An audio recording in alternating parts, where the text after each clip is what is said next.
So sales came into my life basically by accident. I was in the gym business doing personal training, and one of the salespeople picked me out and said, "Hey, would you like to come over and do sales?" I was like, "Well, I never done sales before.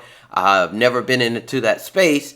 But the main key is that when you got started, or when I got started, I worked with a good mentor or a coach that gave me the ability to understand that I can do it. Main thing is that they didn't stop on me. Many times in sales, you stop. You take a lot of pressure on yourself. There's a lot of disappointment, rejection. But I had a proper mentor that was key, that kept me in the game and kept saying, "You can do this." And then once he knew I can do it, then pushed me to different levels. That's what it really does. Everybody in life needs a coach, somebody that can stand by them, somebody that can help them get to the next level, because belief system in sales has to be very strong, because if you don't believe, the client won't believe.